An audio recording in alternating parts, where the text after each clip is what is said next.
Let's have a look at how a journalist or producer can quickly create a map for a breaking news event. In this case, we'll create a location map showing the extent of a wildfire ready to be published on the web, live TV, and other platforms.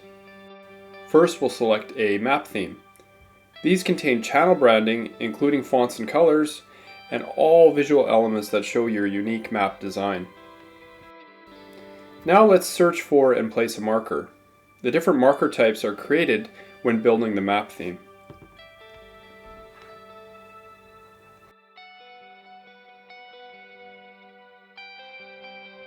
Let's add a region.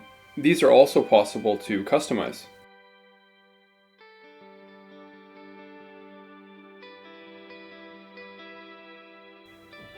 Now we're going to add a map file the newsroom received from the authorities showing the latest boundaries of the fire.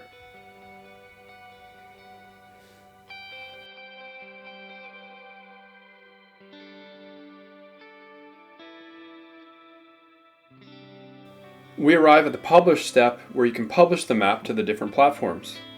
The great thing about this is that all newsroom teams, linear TV, web, and digital outputs all use the same export panel, breaking down silos in the newsroom.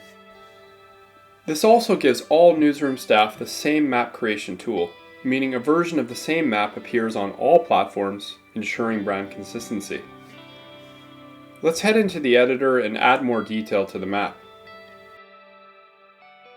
We can create an animation, a simple zoom effect to the affected area.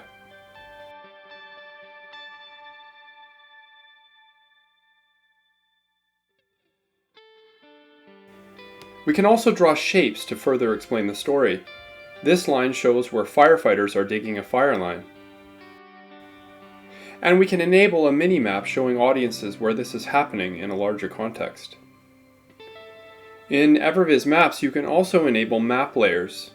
There are hundreds to choose from, and what the journalist sees here is set by the design team creating the map themes. Let's go ahead and publish and grab the embed code. This is the code you would paste into your CMS to embed the map in a web article. Here we can see the map animation playing nicely.